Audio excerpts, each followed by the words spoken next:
Welcome to the podcast of MotorWeek, television's original automotive magazine. MotorWeek is made possible by Auto Value and Bumper to Bumper and TireRack.com. Here's your MotorWeek podcast host, John Davis. And thank you, Alec Webb. Welcome, everyone, to MotorWeek podcast number 315. I am your host, John Davis. And you know what? This is our final podcast for the calendar year 2023. We're going to be talking about 3 new cars today, believe it or not. No crossovers, no trucks, just cars. It's kind of amazing we even have to say that. First up will be the Acura Integra Type S, a higher performance version of the revived sports sedan. Then we'll toe the line between sporty and luxury with some time behind the wheel of the all-new BMW 5 Series sedan. And we'll finish off with a preview drive of Porsche's first ever all-electric Cayman sports car. It's a very special car. Plus our lightning round, we're going to address 2 issues. One is Ford's cutting production of their F-150 Lightning pickup, and we'll see what everyone is looking forward to and driving next year. Also, as just a little something to throw in at the last minute, Mercedes-Benz has recently announced that they will be starting to test turquoise-colored lighting to indicate when a car is being driven by an autonomous driving system. And we'll see what our panel thinks of that, which include our over-the-edge reporter, Greg Carlos. Hello. And our digital producer, Jessica Ray. Hey, everyone. And our writer extraordinaire, Alex Kellum. Howdy. All righty, let's dive right into it. The Acura Integra, a car we all love. You know, it quickly charmed all of us during our original review back in 2022, and it's continued to do so as part of our long-term test fleet for the last 8 months. The car never sits still. Acura is taking their sports car now to a new level with their Type S, always used to indicate something very special. We spent a few weeks recently with one. And Alex, why don't you start us off? Can you tell us just a bit about what the Type S brings to the Integra? Sure thing. And I'll preface this by saying I spent a boatload of time in the Type R, which is sort of the cousin to the Type S. The Honda Civic Type Yeah, R. the Honda Civic Type R, and then now we have the Integra Type S. I'm sure just about everybody is aware of that Acura and Honda are sister or sibling brands. And these cars are siblings. Yeah, as well. exactly. But I should also say that does not mean the Acura, the Integra Type S is just an up-badged Type R. I think these two products stand apart well enough by themselves. So as we've already said, the Integra did return after 2 decades not being sold in the States. It's back. It is a 4-door liftback or hatchback. Instead of a coupe. Which, So I know that kind of ruffled some feathers when the first teasers came out, but yeah, we've all been charmed by it. We all love it. And we just kind of figured a Type S variant was on the way. As we've already mentioned, Type S in Acura lingo is just a souped up performance version of whatever vehicle. Type S badges can be seen on like the MDX. So sorry, I am bringing up an SUV very briefly, but things like the TLX and even their upcoming EV, the ZDX. But here, this is the real deal. This is a hot hatchback if there's ever been one. Like I said, it shares a lot of similarities to the Type R. One of those is going to be the engine. It is a 2-liter turbo inline 4, again, shared with the R, and a 6-speed manual. That's the only way you can get this. The only way. It's the only way. That's something that even BMW generally isn't doing anymore. Mm-hmm. So that's pretty notable. It's quite a jump from a base Integra, considering that car is a CVT if you want an automatic. So it's like, if you want an automatic, you have to have a CVT. If you want anything else, you got to go manual with the with what we have as a long term, the A-Spec or the Type S, which And interestingly enough, so Honda or Acura will tell you that comparing these two, the Type R is probably more their track-oriented model. So if you're really going to track it, you would go Type R. If you're going to daily drive it, Type S. That's not a solid rule. Like you could obviously track a Type S and you can daily drive a Type R. They just may lean you one way or the other. But what's interesting there is the Type S actually packs 5 more horsepower. It takes it up to 320 horses. It still has the same 310 pound-feet of torque. Why the extra power? It's really just a recalibration configuration. I don't think there's any like hardware changes. There's no changes to the engine.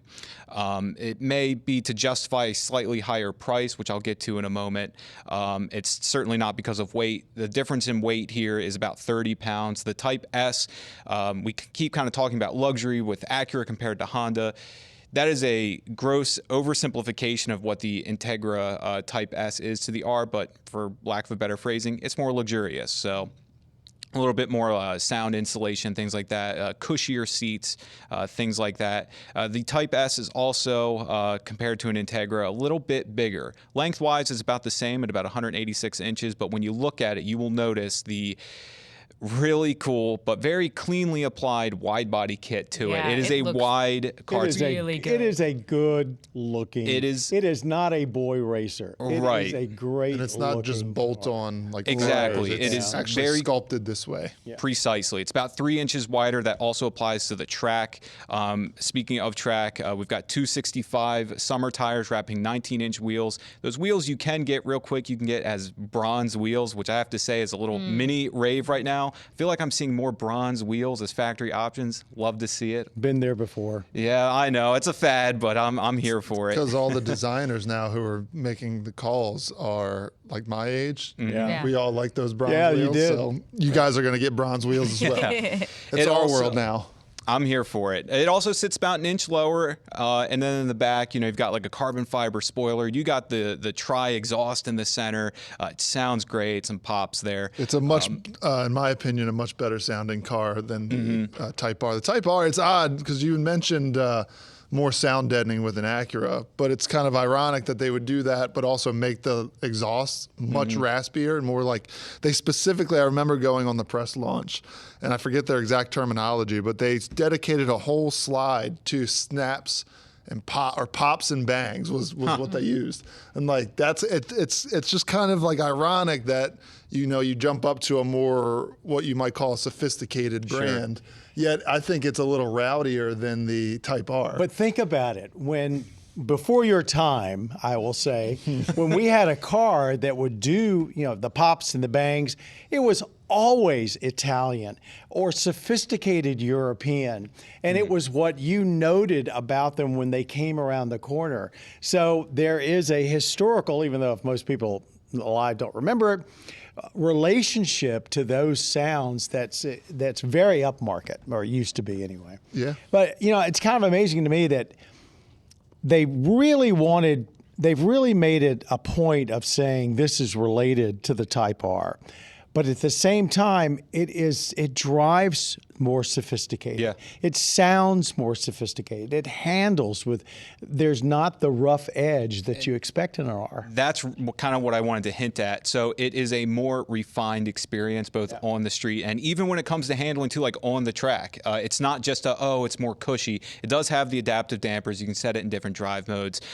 Just as a preface here, when we took it to our drag strip, we were able to hit 60 in 5.5 seconds. We could do the quarter mile at 13.8 seconds at 104 miles an hour. Could you shave some time off with like a dual clutch or something? Sure. But again, having that 6-speed, to me, that's the way to go. It's enthusiast to the core. And I guess that's where I want to leave it off and then open it up to everybody is it's not dissing the Type R by any means. I drove that car on Sonoma. I spent a lot of time with it when we had it. I love that car. But the Type S is just a more refined experience. So I guess I just want to say, and real quick, pricing, just to get that out of the way. That's the important thing. Type S is going to be a more premium product, therefore it's a little more expensive. Starts at about $52,000. It's a good walk. And then the Type R starts at around $45,000. So I want to open the floor to ask, which one would you go for? I have my pick. I might be going against the grain here, but I would personally go Type R. And I say that not just because I like the way it looks, I spent more time with it, but it is a little more raw to me. And I'm right. I'm still at that age where I want that experience. The seats hug you a little more. It's not as comfortable, I guess. It's, it's a little bit more raw to tame on the streets. So add 20 years and 30 pounds. Right. And then I'm sure I'll be saying Type S all day. I totally understand why you may go Type S. I think the Type, just now, I'm going to say one comment and then I'll back off, but for pure, I think both these cars are collectible cars. Yeah, for sure. The Type S is going to be a much lower volume than the R probably, and so for that reason alone, I think it might be worth the premium. Sure. I mean, I think I like the Integra upon looks, I think, for the most part. Plus, I'm kind of a sucker for Acuras. I love I think they're so luxurious. They kind of toe the line between affordable luxury by giving you a lot of They're luxury. never over the top, and they always give you a lot for your money. Yes, and this one doesn't have, I don't think, the same infotainment issues that problems like with the TLX. It doesn't have the touchpad on the inside, I don't think. No. Yeah. Touchpad is gone. Yeah. So yeah, I think I would go Integra. Very reasonable. Yeah, I'm Integra all day. I think I've officially crossed the age threshold where I'm no longer a Type R person. I'm a Type S person. But I don't think I know you said the Integra. Or I'm sorry, the Type R is more raw. I'm not sure. Like, to me, raw is like the defining characteristic there. I think it's just like a little more immature. Like it's not as like I remember there being a lot more torque steer in the Type R as opposed to the Type S. The Type S was much more refined when you really got onto it. You weren't feeling the front wheels trying to pull you in either direction. I mean, I would certainly track the Type S because I just don't think the Type R is like that much better of a performer than the Type S, and the fact that it's just easier to daily. So to me, it's like not even a question which car. I will say the Type R, I like this one over the previous gen, which was, I think, like really over the top boy racer. Yeah. And I will say, to the Type R's credit, I love how they sculpted the rear wing on the Civic, that like where you don't even notice it from inside the car. You don't see it until you really get outside the car. But yeah, I mean, this is probably one of the easiest decisions I could ever make. Does anybody know offhand the price differential between the R and the S? It was like Yeah, it's 7,000. about 7,000. Oh, that's a lot of money. Yeah. You know, that's $7,000. You can say, okay, you know, that's a big difference in car payments. Which comes with the bigger markup, though. Well, Have you seen that's some true of these markups too. on the R? That's I true, haven't seen too. too many on the S Yeah. because it's a little bit of a like you sleeper. said. But maybe the Type S might be the more affordable one when it all comes down to it. You know, either one of them, if you yearn for the fleeting fame of a manual transmission sports sedan, It's a good one too. it's a good one. We're going to transition to another sports sedan that actually might be the last of its breed in a different way. BMW. You know, BMW's design language has always been very controversial, at least for the last 15, 20 years, and actually before that. There's an all-new 2024 5 Series. It keeps the styling pretty conservative, but also pretty much in the family. There are other innovative things about this new sport luxury vehicle. Jessica, you drove a few variants of the 5. This could be the last internal combustion engine 5 Series clean sheet. So that's a critical aspect. Yeah. But tell us all about the entire series. So there's quite a lot of options now when it comes to the 5 Series. I mean, I'm counting, they have 6 different powertrains that you can get. And that's including the all-electric. That's including the all-electrics. Right. So, yeah. So you have so many different options. And I think, you know, like you said, John, this could be like the last 5 Series that you can get an internal combustion engine. I wouldn't be too scared of that. Honestly. I mean, BMW has said they're not going to go full, as Porsche has, I think, already said that. But still, and this car could be around for quite a while. It's true. And what BMW's also doing, I think, like a lot of other brands, and we talked a little bit about it in our last podcast, but all of their internal combustion engine models now come with a 48-volt mild hybrid system. So that is standard across the board if it has an internal combustion engine, which just means that there is a a larger battery in it to allow for better efficiency, which I mean. And also all these extra things they're throwing on, all of this, all the safety features, they all take more power. Yes, so that helps a lot. So you kind of start off at the bottom of the 5 Series table with a 530i, turbocharged 4-cylinder engine, 255 horsepower. You can get that in a rear drive model or an all-wheel drive model. Which is, I thought, that was like one of the first I ones have to tell you, I would stop right there. Yeah. That's the quintessential 5 Series. Yes. And it is very good. I mean, it is. The interesting thing about the 5 Series is that because it slots in between the 3 Series and the 7 Series, the 3 being the more sporty one, the 7 being the most luxurious one, it toes the line. It needs to be something in between that. And it does. It was very quiet. The steering was very precise. Even 255 horsepower.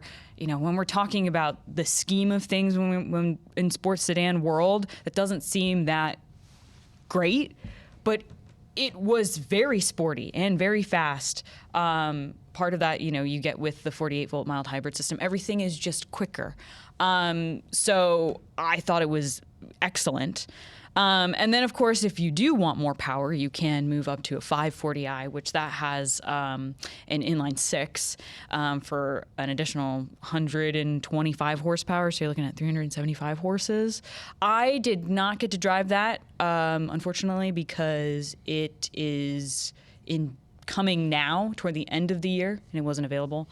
And then also there's a plug-in hybrid version, a 550e, and that'll have the most horsepower that you can get, probably save for the eventual next M5, which is 483 horsepower. So that's a plug-in hybrid. We don't know. I don't. Maybe they have the range out yet, but I would guess the range will be pretty decent. And I mean, I have liked a lot of BMW's plug-in hybrid powertrains. They've just been short on range. So I think that will also be a really great driving experience. But I think really the thing to emphasize here is their electric models, which this is the first ever electric 5 Series, which they're calling the i5. Naturally, we've seen the 4 Series as the i4.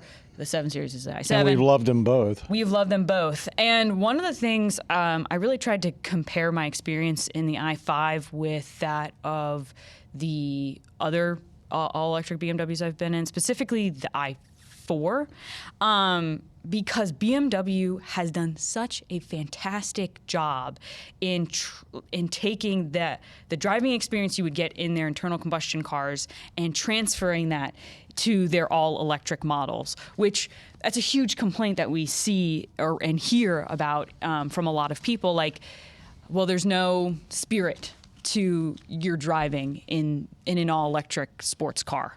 And BMW has just done a fantastic job with the i5. I mean, you do also, in the base i5, you get like 330 horsepower, it's like a single motor rear drive version, and it is very comfortable. It was almost really hard to compare the driving experience because they were so similar in the best way. And then, of course, No, go ahead. I was just going to say, let's take a pause just for a second and open it up for Alex and Greg.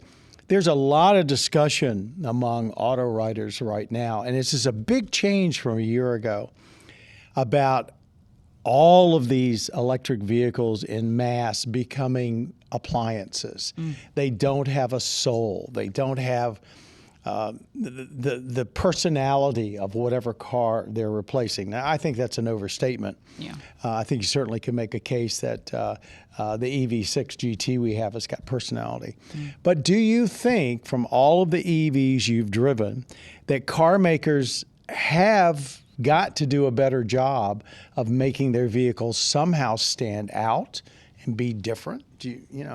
Yeah, right there, I think you're right. They have to find something that separates them, because I think more so than internal combustion cars, EVs kind of drive very similarly across brands. I do think that we're starting to see, and it probably started with Porsche and their Taycan, they're bringing in the personality of their brand into a completely new powertrain. So in my opinion, a Taycan drives like a Porsche. I haven't driven the i5, but the i4, the BMW, drives like a BMW. And that was one of the first all-electrics we drove, where we really just came in with our eyes open and said, this really does drive like the brand. And they don't do that through sound. No. They do it through interior fitment. They do it through steering feel. They do it through braking feel.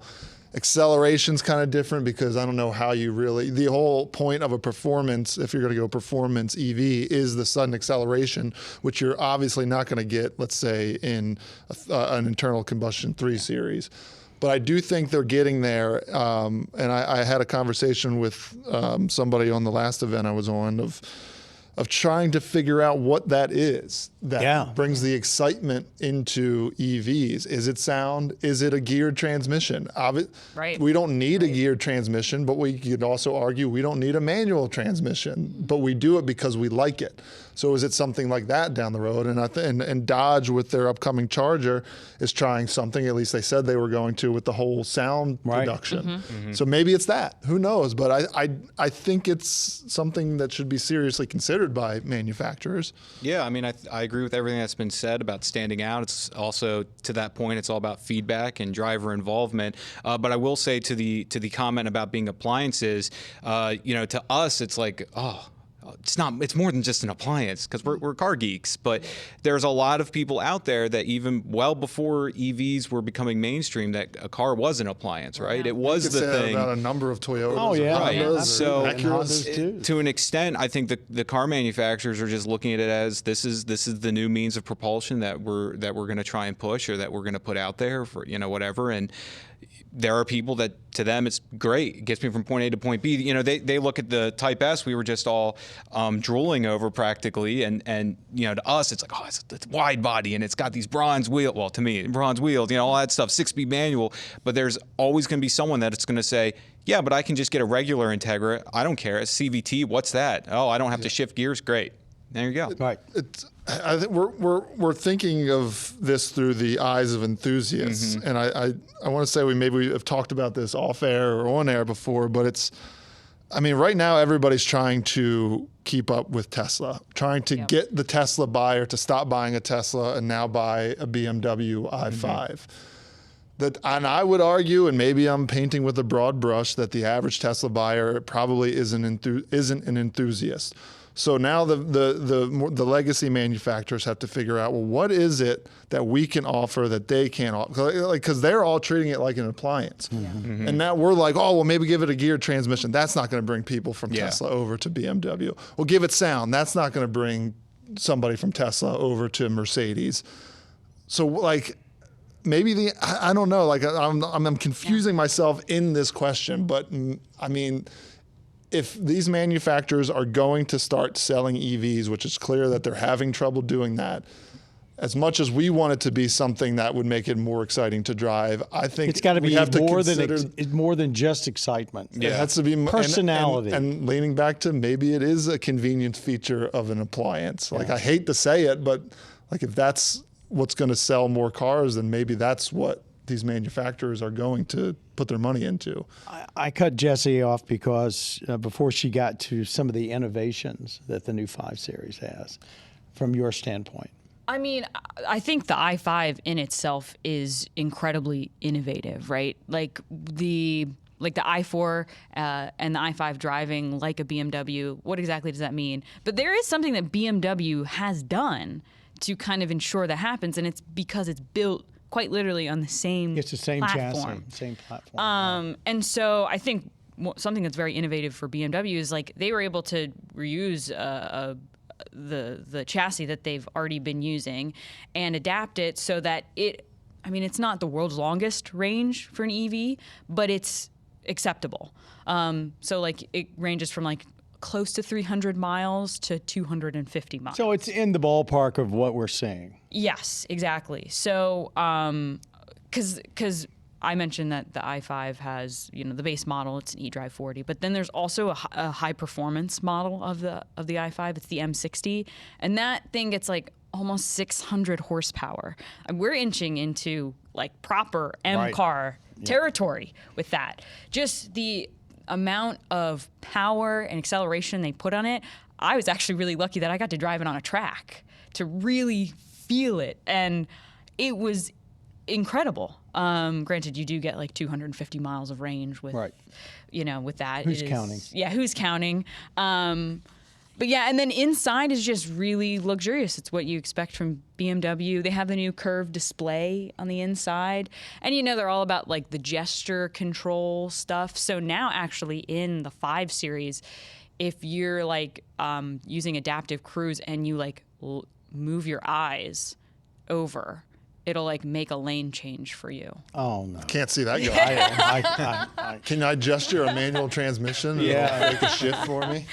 So you can gesture to like turn off the volume and also change lanes. It's with your eyes. Yeah, So not even moving your hands anymore. Yeah, or maybe it had something to do with like. But the eyes were part moving, of it. like it's watching your eyes for God. you to make a lane change. But I'm supposed to keep looking forward. How? Well, you look forward, just do a little. No, this is not. I'm putting my foot on the ground. This is not the kind of EV standing. We haven't out had a that chance to. This is not the way. Innovative stuff. But and lastly, I guess I should mention pricing. Yep. Gas models start like just under $60,000, and the i5 starts just under like 70. I am pretty sure. That's More to come when we actually get one of them in to test, which won't be too long from now. Yeah. I mentioned that we have an all-car rundown today. We're going to take a pause before we get on to that third one, which is an all-electric prototype of the Porsche Cayman Sport Coupe. We'll do that a little bit later in the show. Right now, I do want to thank our sponsors of this podcast and, of course, of our series MotorWeek, Auto Value and Bumper to Bumper, and also the folks over at TireRack.com. We know our viewers and listeners appreciate your dedication to MotorWeek, and that goes for everybody that works at this program too. Great people, and great to have them on board as our partners. Okay, lightning round, a little bit different today, multiple subjects. We'll start and see how quickly we get through these. We actually have brought back our bell, and I'm going to ask Jessica to kind of guesstimate timing and cut everybody off, because I do want to get on to more than one topic. Here's the first one, though. And kind of a surprise, after talking about how much they've ramped up production, Ford is now reportedly cutting the future production of their all-electric F-150 Lightning pickup. They're going to cut it in half. It was stated apparently in an internal memo that was obtained by the Automotive News, which is a trade publication we all look at every week. They've been aiming to produce about 150,000 units of the Lightning. Now they've sliced it to about 75,000. What do you think this says about Ford's vision of the electric vehicle future, the market as a whole? Is this a big surprise? I'd say it's certainly not bullish if they're cutting production. I mean, what does that mean when they cut production for ICE? And here's a company that basically pinned their entire future on EVs not more than about 24 months ago. I will say I do see a fair share of Lightnings on like more than I think I should see relative to other all-electric trucks. But I mean, I think they're just facing the reality that we're all reading about now and seeing, is that there's still a lot of hesitation from consumers of buying an all-electric. Yeah, I don't know how much this changes necessarily their vision for the future, but maybe the rate at which they achieve it. I peruse my local Ford dealer lots, believe it or not, pretty common.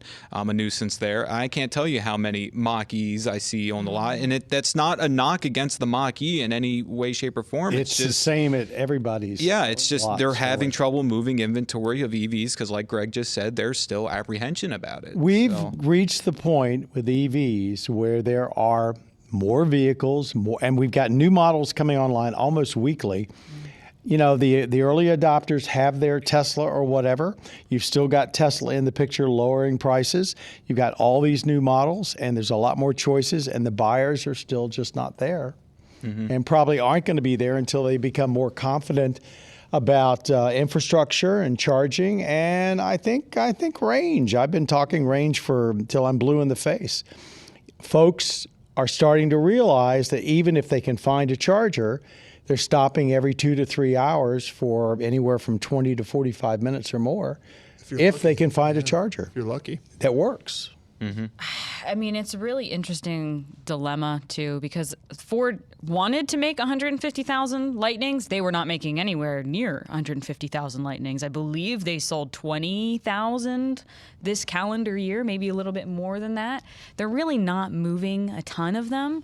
Part of that really is price. I mean, the ones that are sitting on the lots, they're expensive. They're not, nobody's getting that $40,000 truck that was promised. And I think if you had a $40,000 truck and more of them, I think people would be very interested in it. But they're $70,000 and $80,000. That's not what Ford is making money on. Plus, Ford also, I think, would probably rather boost the production of the Power Boost, which is their hybrid F-150, much easier for them to build, I imagine, because probably normal buyers will, it'll be much easier to sell to them. There's no doubt that the EV market is heading into some rough waters. I want to move on to something that came over my email just the morning that we're producing this podcast. Mercedes-Benz has gotten approval in California and Nevada to test turquoise-colored exterior driving lights to indicate when a vehicle is being driven by an autonomous driving system. It's not only there to alert other drivers of what's going on, but to alert police when the car is operating autonomously, telling them that it's okay if the driver happens to be doing something else with both their hands, like eating or combing their hair or God knows what. Do you think, even though this is based on some statutes, or I should say guidelines put out by the Society of Automotive Engineers, it was actually new to me, and I'm wondering do you think this kind of obvious indicator is necessary to let other people know a car is being driven autonomously, and will drivers get it? It's a 2-year test, I think. Yeah, I mean, I think that the blue lights make a lot of sense to me. I definitely like the idea of knowing which cars are driving under like level 3 or plus conditions. Which means hands-free. Correct. Right. And there definitely needs to be a way that law enforcement can figure it out instead of people have to be tuned in to what's going on. And I think that's one way to do it, although I can easily see how it could be abused eventually. If you saw it coming down the road, Alex, would you instantaneously think something's different, or would you think somebody just customized the lighting on their car? Because I've seen that, like the RGB lights that people put in there. I would think someone decided to trick out their car or whatever. Granted, if it's a Mercedes, I might not think that. I don't know. But if it's dark at a distance...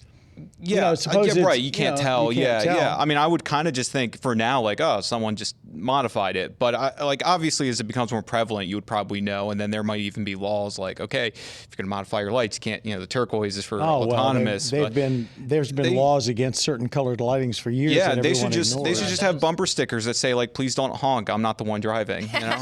Just do that.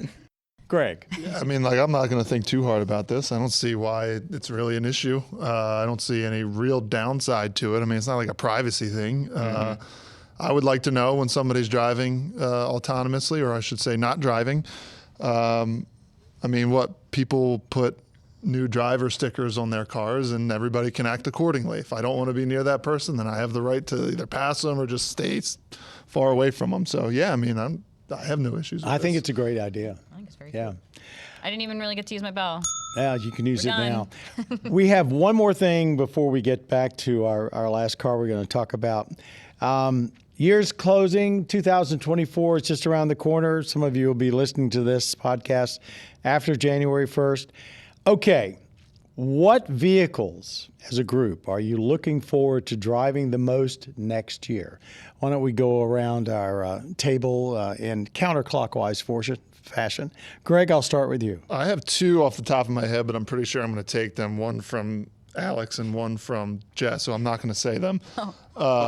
I'm going to go E-Ray because I have not driven it. John, I think you've spent some time in it. A little bit. And while it's not technically new for next year, I haven't driven it. So I really cannot wait to get behind the wheel of that. It's an experience. Yeah. Alex. Well, Did you say you had 2, Greg? No, I'm just. okay. I'm wanna predicting. I'm predicting. Oh, okay. I'm interested. Well, mine.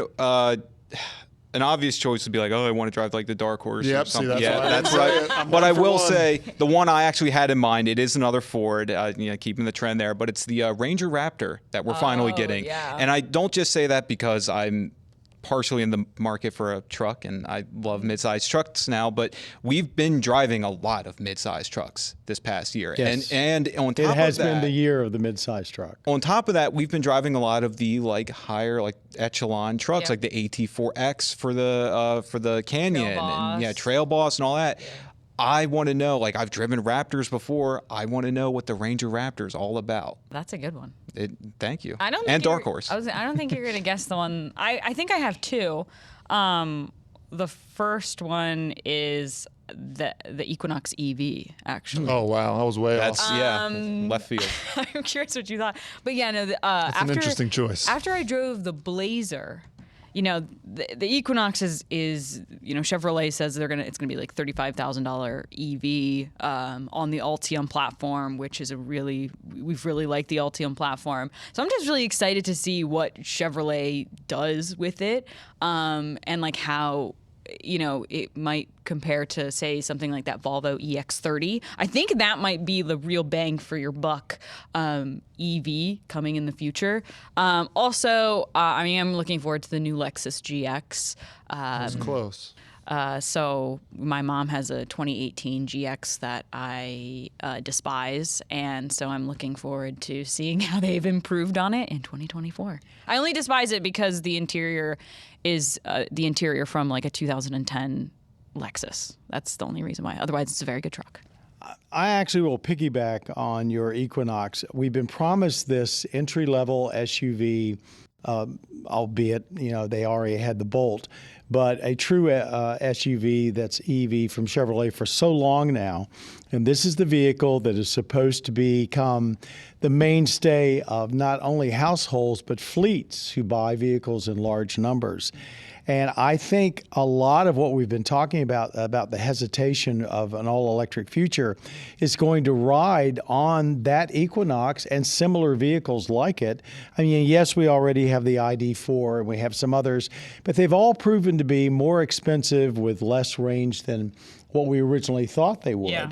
And so General Motors has a huge amount of reputation riding on this Equinox, and I must say the redone Bolt that will follow it down the line. So I think the Equinox, whether you get in it and you say, gee, it may meet your aspirations, but it's not well built, or it doesn't, it's not comfortable, who knows what. We've all seen it. I think I even crawled into one at some auto show, but you haven't had a chance to drive it yet. So I think that's a good choice. I know. Land Cruiser, that's what I thought you were going to say. So add that to my list now. I thought you were going to say Tahoe, because I am a big Tahoe person. Funny, the smallest person here is interested in the biggest the biggest stuff. I grew up driving trucks. Well, Chevrolet, and for that matter, Chrysler, or I should say General Motors and Stellantis, they've both recognized that big trucks, both big SUVs and big pickup trucks, are going to be around for quite a while. And to put that much money into the new Tahoe and Suburban, along with the new engines that they've developed for them, says a lot about what these manufacturers are doing and hedging their bets. Yeah. As we move towards an all-electric future. Very interesting group. Lots of cool stuff to come next year. Okay. The final car we're going to talk about, and Or experience, really. Yeah. This is one that's not ready for prime time. The Taycan sedan was Porsche's first all-electric vehicle. And true, it's a performance car. It was an all-new model, so it didn't really have a combustion engine legacy. But it is inevitable that existing nameplates will go electric, and Porsche, of course, is doing that. Greg had a very unique opportunity to drive a prototype version of the Porsche 718 Cayman E-Performance in Finland.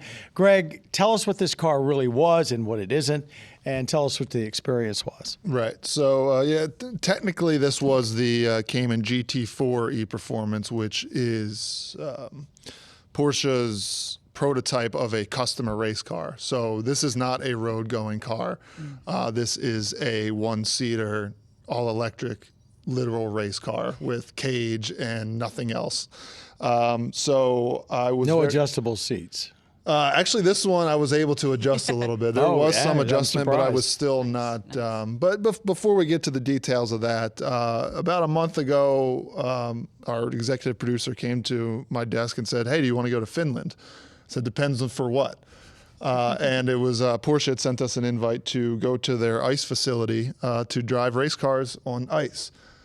To which I said, "Yeah, let's just do that." So I'm turning this into a segment which will air. Don't in we February. all sound so spoiled? Yeah. I was actually looking forward to not traveling anymore this year until that trip came up, and then I had to call my wife and say, "Look, I got a tough trip coming up. I have to do it." Anyway, so I basically left, and about 25 hours later, I ended up in northern Finland, inside the Arctic Circle, which I've never been to before, which is a very cool experience. Levi is the name of the little town where Porsche has an ice experience. You know, down in Atlanta, they have their experience center. LA, they have one. They have these things basically where Porsche owners or customers can go and test out the limits of their car or maybe cars they want to buy. And this one is completely on a swamp. It is completely frozen over, and it is just a huge facility with like dozens of tracks and areas where you can just slide around, and be it base 911 or Cayman, or if you do pay for the experience, you can go all the way up to a GT3 Cup car if you're so inclined, and you can pay extra and have some individual instruction time with a one-on-one. Otherwise, you're just kind of lumped in there as like a typical driving class, but you are driving on ice with 5mm studded tires. And let me tell you, that's a fun experience. I've never driven purely on ice with studded tires, and there's quite a bit of grip with them. However, as soon as you go off of ice into powder, it's gone. No more grip. So that was a cool experience. Anyway, they to the cars they had for us to drive. The previous generation Cayman GT4 Club Sport, which if you're unsure of, is a customer race car. Porsche will sell you this car. It is not for road use. It is strictly for track use, and it is a turnkey race car, meaning it is delivered to your door with a roll cage and everything you need to go on the racetrack and perform in a race, and you just turn the key, and it starts up, and you just drive away. So we drove in that. Once I got my bearings with that one, which is rear-wheel drive, it's PDK transmission. That didn't take too much time to get used to because I'm used to rear-wheel drive. I love not having ABS or traction on, so everything driving in the snow, the slalom course, the handling course, the circle, the figure eight, it all made sense to me. And it was all you. It was all me. Right. All me. Then they're like, hey, time to jump into this prototype where we've only made two of these things, this all-electric 718 Cayman GT4 E-Performance prototype, and you were like one of like 10 people to ever drive this thing or ever will drive it. That's like the coolest part of this job, really. Yeah, and it's just like, it wasn't like a matter of like, let me just get my bearings. It was basically, get out of this car, get into this car, here's your instructor, let's go. Also in the Arctic Circle in December, there's like a couple hours of light, so it's dark. I'm on a track I've never been on before, and not to mention, I went from a rear-wheel drive to an all-wheel drive, which is the Cayman E-Performance. So to give you some details on that, again, this is a one-seater race car. This is a prototype. The idea is that down the road, this will be a customer race car, which will be a turnkey, same thing as the Club Sport. So it was built on the Club Sport platform, which means they couldn't just put one battery under the floor and move on from there. They had to split the battery into three sections. So there's one on the passenger side. When I had to sit passenger seat while their pro works driver drove, I sat in the seat with my feet on top, like I'm lounging on top of a battery. Then there's a battery like mid, and then one a little further back. Up to 1,000 horsepower when you're in qualification mode, which is basically, as you can imagine, when you want to set the best time, you go out in that. But they also have a competition mode, which is for driving. They baseline the Carrera Cup, which I did a story on, which is all customer race cars. So that's to make it through a 30-minute race. And they say that time-wise, this car keeps up with their GT3 Cup car. Wow. So it's a pretty big feat there. And the way they do that is, and if you know anything about performance and batteries, is that you have to keep them cool. And in this case, when I was in Finland, you have to also keep them warm. Yeah. And they do that through not water cooling them, but oil cooling. It's an oil-cooled battery system, which they think down the road maybe is something that could be used in road cars. But for right now, it's one circuit, so it just goes in one continuous direction. And it's not necessarily a cooling system. It's a thermal management system. It's keeping that battery in the prime temperature range. Right. And because of that, they were very proud of the fact that there is no degradation in performance when you're driving this vehicle. It will not ever go down in performance when you're driving it, which is the idea for a all electric race car. That's pretty amazing. For those of you that have never had that kind of experience of taking anything that's all electric on a race course, as soon as you start doing the types of acceleration and braking and changing of dynamics that are required to get around a race course, that puts an incredible strain on the batteries. And when we take one of these vehicles to like a racetrack, if you've got a 2-mile road course, if you get around it 10 times without draining the battery to the point where you've got to go get it charged, that's kind of unusual. Yeah. So the fact that they've made something that they can last a 30-minute race, which could be 15, 20 laps easily of a 2-mile course. Yeah. That's pretty amazing. Yeah. So all electric. So it's on a 900-volt system instead of an 800-volt. They can charge it between like 5 and 80% in like 15 minutes. Now, I mean, we can go down a whole rabbit hole of the efficiency. Did it feel like you expected? You just came out of a Cayman. So we talked all this about cars having that character. I think the biggest thing was it wasn't even the torque I expected. I've driven enough electric vehicles now. Like we all know how that feels. They're all fast. Was it maximized? Yeah, like the immediacy and how much of it was there. Yeah, that was a change. But for me, it was the all-wheel drive system. So you go from understanding how a car's dynamics work with rear-wheel drive going, let's say through the slalom on snow. I know that when I do this will happen because the rear wheels are driving it. I get the rotation I want.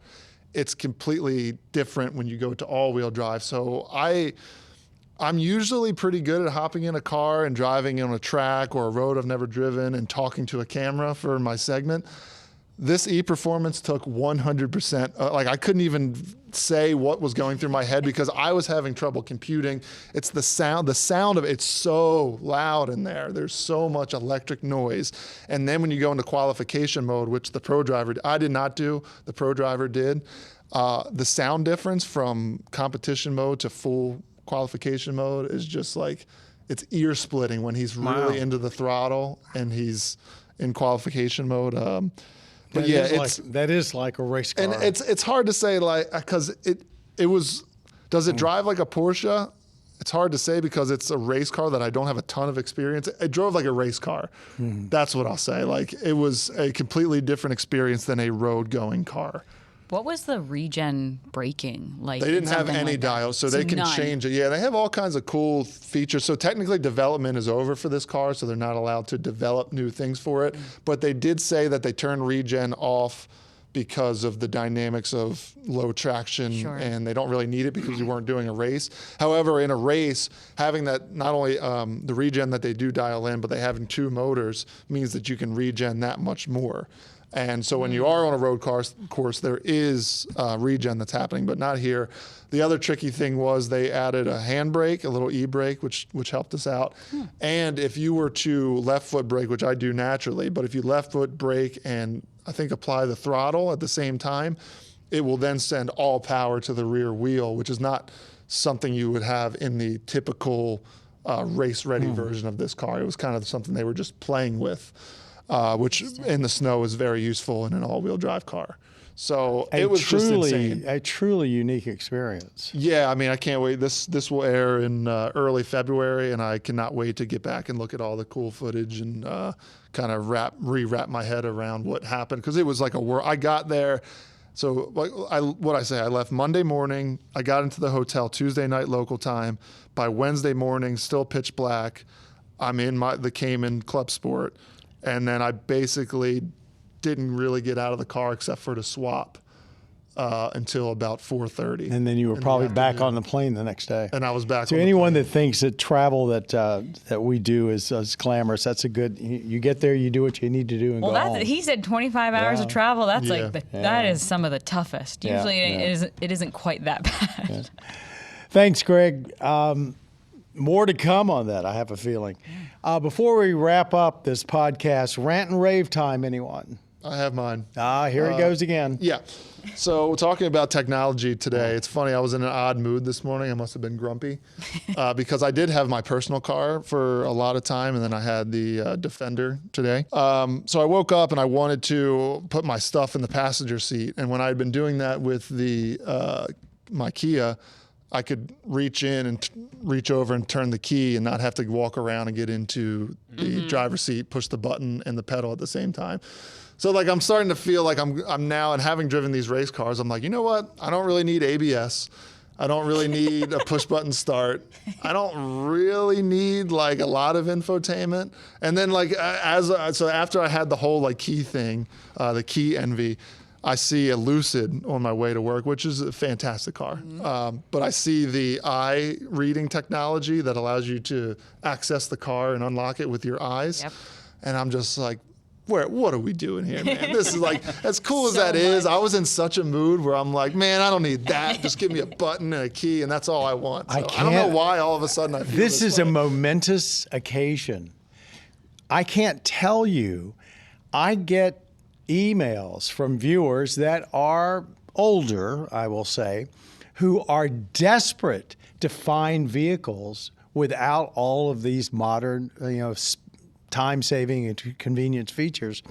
And unfortunately, you have to write back and say, they really don't exist anymore. Nothing worth getting. Nothing worth getting. I'm not bashing the technology. I love a lot of it. And I do think, I'm telling you, I was just in a specific mood today where I'm just like, man, I just want keys. I want manual transmissions. I don't want any kind of traction or stability control. That's funny. But that'll change next week. I understand that. Sometimes you just find it too complicated.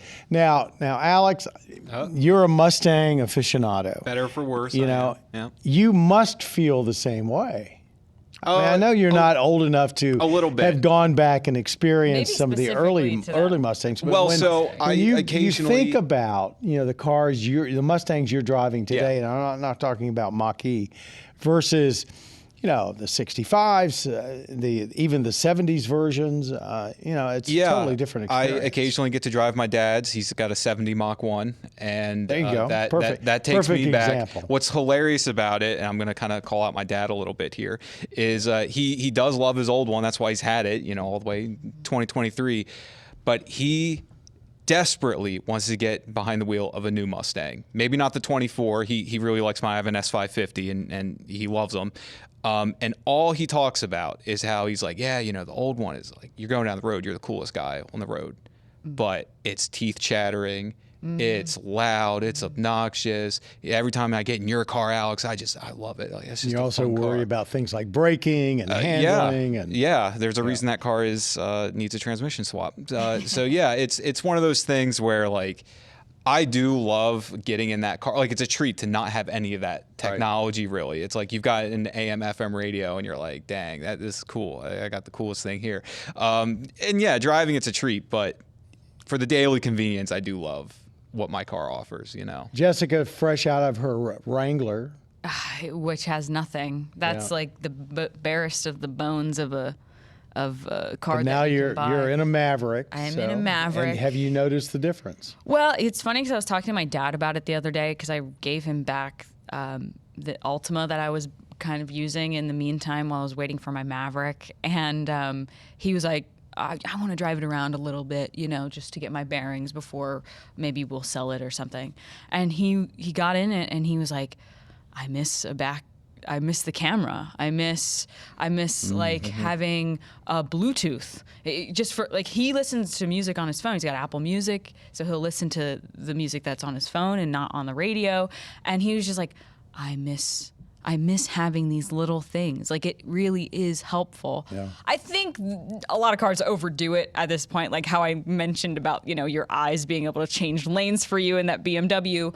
But, well, certainly after driving the Wrangler for 10 years with not so much as a backup camera in it, I am. But I will say, one thing I noticed about our Kia EV6 GT, that one, you walk up to it, and like the handles pop out because it's one of those ones that where like the handles pop out of the car. I'm the type of person who I walk around and I put, like Greg said, like something in the passenger seat. But you have to like physically hit the button if you want to do that, because it does not unlock all 4 doors. It only unlocks that first door. Now, maybe there's a setting that can change that. I don't know. I don't drive it every day. But that would annoy the crap out of me. I think the thing you miss the most is the backup camera. Of all the features, we've become so reliant on them. That should get consideration for technology of the decade or something, because you're absolutely right. I mean, you get into, after having one, I defy anybody to get into a car and live with one for a year or even 6 months and then get into a car that does not have one, how quickly you get used to it. I added one to my old pickup truck, and when I get in my old Mini Cooper, that's the one thing I miss. Yeah. I don't miss anything else. Well, certainly in that Mini, when you're parking it next to like a big pickup truck. Well, you're just feeling like, you're surrounded. Can't see anything. All right, everybody, thank you very much. And thanks everyone out there for listening to our podcast today, the last of 2023. We hope you had a lovely holiday season so far, and we wish you a happy new year. If you're wondering what time MotorWeek can be seen on your local public television station, go to our website, motorweek.org, click on the tab Watch MotorWeek, then enter your zip code for the days and times in your area, or hop over to our cable partner, mavtv.com, for their schedule.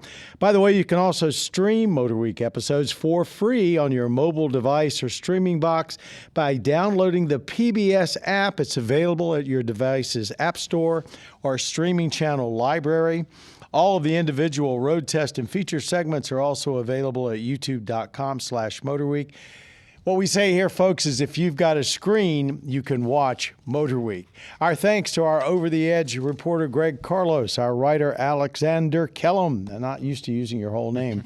Podcast producer, Jessica Ray. Audio engineer extraordinaire, Austin Harris. Podcast creator, Bob Mixter. I'm John Davis. Once again, Happy New Year to you one and all, and thanks for being a part of MotorWeek. You have been listening to the podcast of MotorWeek, television's original automotive magazine. MotorWeek is made possible by Auto Value and Bumper to Bumper and TireRack.com. For additional information on podcasts, videos, and showtimes, visit our website at motorweek.org. And watch MotorWeek, television's longest-running automotive magazine series, each week on your local PBS station.